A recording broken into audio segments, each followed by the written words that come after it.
Eu sou o professor Alessio e nós somos os Cacholas. Quer receber os nossos conteúdos? Não se esquece de se inscrever no nosso canal e ativar o sininho.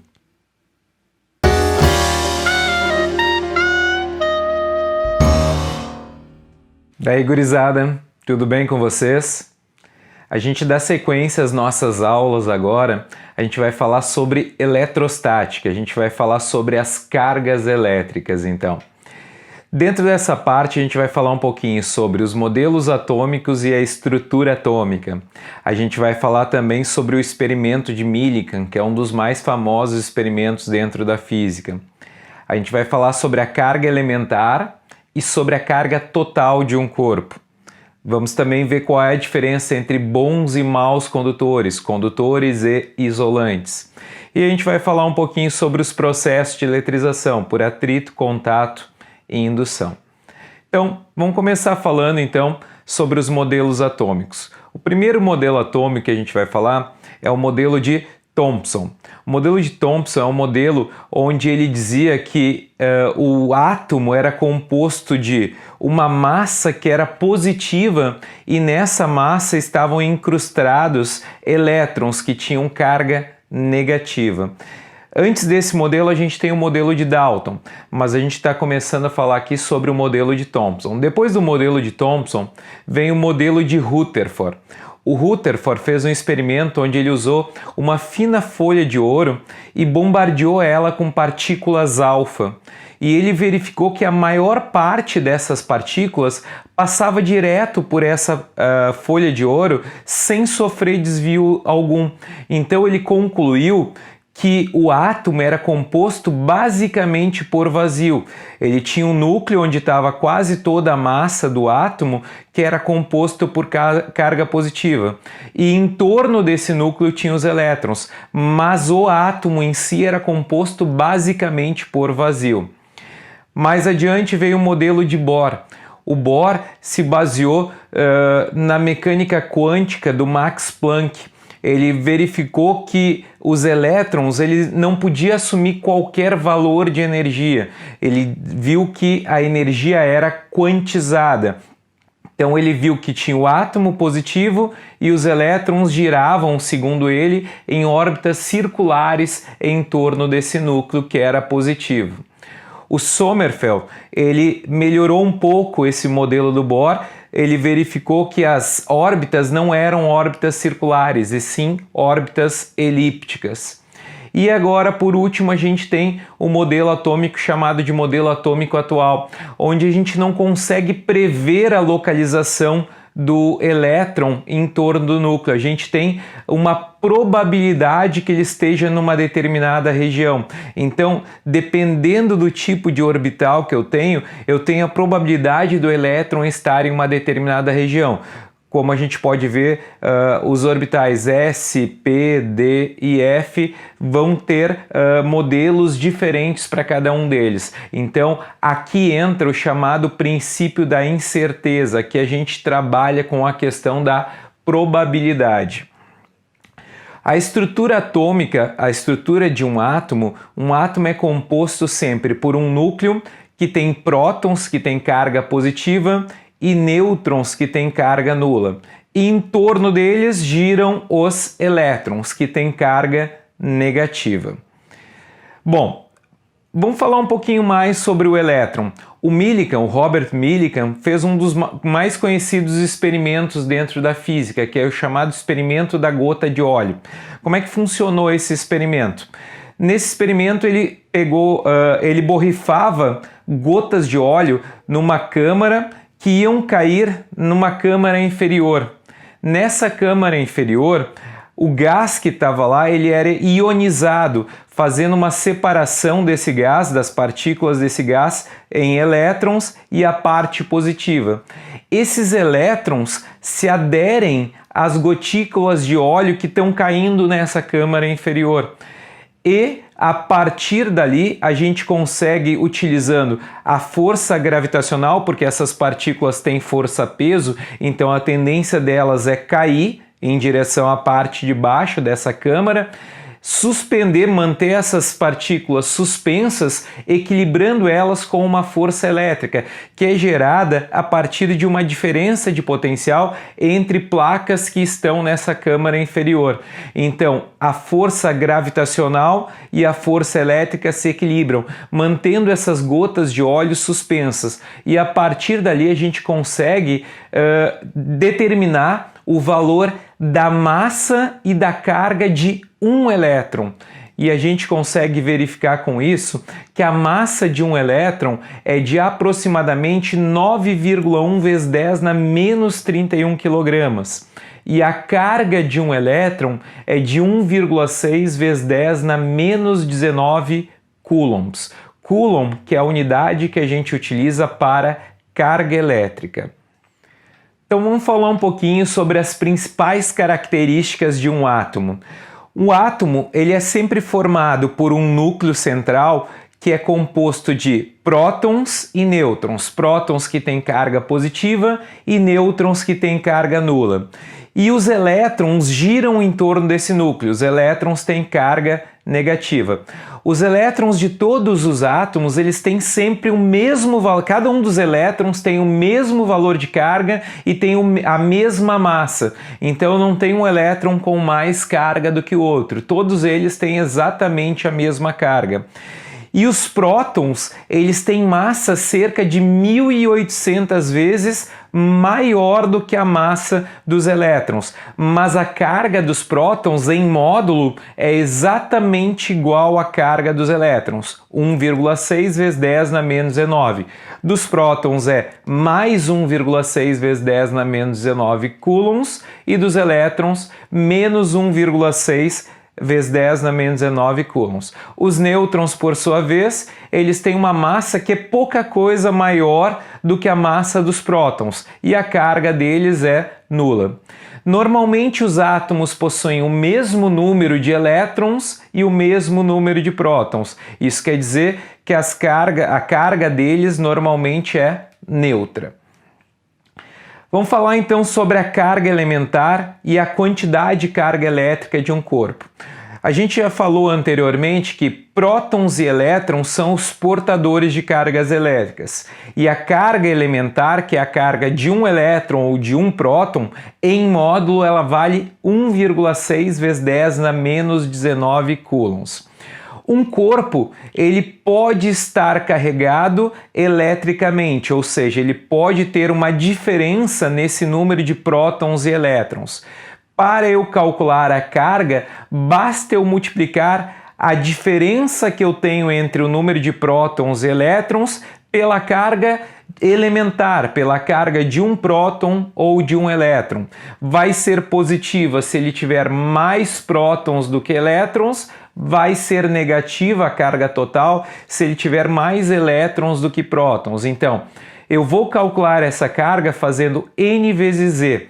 N é o número de elétrons que eu tenho em excesso ou falta em um átomo, em um corpo. E E é a minha carga elementar. Por que que a gente fala em elétrons em excesso ou falta e não prótons? Porque é muito mais fácil retirar um elétron de um átomo do que retirar um próton. As forças que mantêm os elétrons em um átomo são forças elétricas. Já as forças que mantêm os prótons presos a um átomo são forças nucleares, que são muito maiores do que as forças elétricas. Então, um átomo, um corpo, ele pode estar carregado eletricamente, como a gente falou. Se ele tiver mais elétrons do que prótons, ele vai estar carregado com carga total negativa. Se ele tiver mais prótons do que elétrons, a carga total dele vai ser positiva. E se ele tiver o mesmo número de prótons e de elétrons, ele vai ser um corpo neutro. Então, todo corpo sempre tem prótons e elétrons. Eu não vou ter um corpo só com prótons, um corpo só com elétrons. Ele sempre tem prótons e elétrons. Se tiverem mesma quantidade, o corpo é neutro. Mais prótons do que elétrons, ele é positivo. Mais elétrons do que prótons, ele tem carga total negativa. Vamos falar agora então sobre bons e maus condutores. A gente pode também usar condutores e isolantes. Eu prefiro usar bons e maus condutores porque mesmo materiais que a gente chama de isolantes, eles podem ser condutores. Vão ser maus condutores, mas ainda assim eles podem conduzir eletricidade dependendo do campo elétrico onde eles estão inseridos. Se esse campo elétrico for muito intenso, os isolantes podem conduzir eletricidade. Então, materiais que são bons condutores. Os metais em geral conduzem bem eletricidade. Materiais que são maus condutores de eletricidade.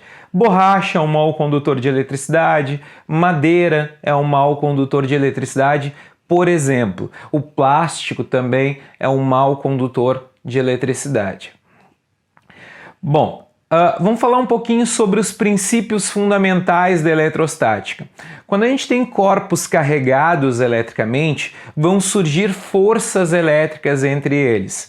Se os corpos têm cargas de mesmo sinal, vai surgir uma força elétrica de repulsão entre eles. Se os corpos têm cargas de sinais contrários, vai surgir uma força de atração entre eles. Então, dois corpos carregados positivamente vão se repelir. Dois corpos carregados com carga negativa vão se repelir. Um corpo carregado com carga positiva e outro com carga negativa vão sofrer uma força de atração entre eles. A gente tem três processos que a gente pode usar para eletrizar, ou seja, tornar os corpos carregados eletricamente. Eu posso eletrizar os corpos por atrito, por contato e por indução. O que a gente sabe é que sempre que eu eletrizo os corpos, a soma das cargas dos corpos antes da eletrização tem que ser a mesma soma depois. Vai passar a carga elétrica de um corpo para o outro, mas a soma das cargas antes do processo de eletrização tem que ser igual à soma das cargas depois do processo de eletrização. Esse é o princípio da conservação da carga elétrica. Então vamos falar do primeiro processo, que é a eletrização por atrito. Para eletrizar dois corpos por atrito, eu vou esfregar um corpo no outro. Ao esfregar um corpo no outro, vai passar elétrons de um corpo para o outro. A gente sabe qual corpo vai ficar carregado com qual carga usando uma série chamada série triboelétrica. A gente tem diversas séries triboelétricas. Aqui a gente vê ao lado uma série triboelétrica. Aqui a gente vê duas setas, uma seta para cima mostrando qual material é mais positivo e uma seta para baixo mostrando qual material é mais negativo. Mas esse mais positivo e mais negativo é sempre comparando um objeto dessa série, um material dessa série, com outro material dessa série. Não quer dizer que um material vai ficar sempre positivo ou que o outro vai ficar sempre negativo. Depende de qual material está sendo atritado com o outro. Por exemplo aqui, se eu atritar o vidro com a seda, a gente vai observar que o vidro nessa série triboelétrica está acima da seda. Se o vidro está acima da seda, quando eu atrito os dois, o vidro vai ficar com carga positiva e a seda vai ficar com carga negativa. Agora, se eu atritar, por exemplo, a seda com o PVC, a seda é quem ficaria positiva e o PVC quem ficaria com carga negativa, porque o PVC está abaixo dela na série triboelétrica. A gente vê aqui ao lado mais um exemplo. A gente tem a lã sendo atritada com o vidro. Quando eu atrito a lã com o vidro, vão passar elétrons do vidro para a lã. O vidro que está perdendo elétrons vai ficar carregado com uma carga positiva. Ele inicialmente estava neutro, ele perde elétrons. Se ele estava neutro, ele tinha o mesmo número de elétrons e de prótons. Ele vai perder elétrons, então ele vai ficar com mais carga positiva do que negativa. Por isso o vidro vai ficar carregado com carga total positiva. Quem é que está recebendo esses elétrons? É a lã. A lã que tinha também carga neutra, mesmo número de elétrons e de prótons, recebe os elétrons. Então ela fica com mais elétrons do que prótons. Assim ela vai ficar com carga total negativa. Então, na eletrização por atrito, quando eu eletrizo dois corpos por atrito, um sempre fica com carga positiva e o outro com carga negativa. Se um ficou com carga de mais 5 coulombs, o outro vai ficar com carga de menos 5 coulombs. A soma das cargas antes continua tendo que dar a mesma coisa depois. A eletrização por contato. A eletrização por contato ela ocorre quando eu encosto um corpo carregado eletricamente em um corpo neutro, ou dois corpos carregados com cargas diferentes. Quando eu encosto um corpo carregado, por exemplo aqui o corpo A tem carga total negativa e o corpo B tem carga neutra, eu vou aproximar esses dois corpos, eu vou encostar um no outro, são dois corpos condutores eletricamente. Eu encosto um corpo no outro e aí vão passar elétrons de um corpo para o outro. Lembra que são sempre elétrons que passam de um corpo para o outro, até eles entrarem no que a gente chama de equilíbrio eletrostático. Quando a gente separa esses dois corpos, eles estão carregados com cargas de mesmo sinal. Nesse caso, os dois ficam carregados com carga elétrica negativa, porque o corpo que eu encostei no corpo neutro era negativo, passaram elétrons do corpo A para o B, os dois ficaram com carga elétrica negativa. O que acontece aqui? Se os dois corpos são idênticos, por exemplo, se o corpo A tinha carga de menos 10 coulombs e o corpo B com carga zero, depois que eu encostei, cada um deles fica com carga de menos 5 coulombs. Lembra de novo, vale o princípio da conservação da carga elétrica. Aqui a mesma coisa, eu vou encostar agora um corpo que é positivo, que é o corpo A, num corpo B que está neutro. Quando eu encosto esses dois corpos, o que vai acontecer? Vai novamente passar elétrons de um corpo para o outro. Vão passar elétrons agora do corpo B para o corpo A. Porque o corpo A ele já tinha menos elétrons do que prótons, já que ele era carregado positivamente. Então, migram elétrons do corpo B para o corpo A. Esses elétrons vão anular parte das cargas positivas que tinham no corpo A. E aí, os dois vão ficar carregados com carga total positiva. Quando eu separo os dois corpos, corpo A e corpo B ficam carregados positivamente. Então, na eletrização por contato, quando eu encosto um corpo negativo num corpo neutro, os dois ficam negativos. Encostei um corpo positivo num corpo neutro, os dois ficam positivos. Na eletrização por atrito que a gente viu antes, um ficava positivo e um negativo. Na eletrização por contato, os corpos ficam com cargas de mesmo sinal. A eletrização por indução. Primeiro vamos entender o que é induzir. Aqui a gente vai induzir a separação das cargas elétricas. A gente vai fazer com que as cargas negativas e positivas sejam separadas em um corpo que estava inicialmente neutro.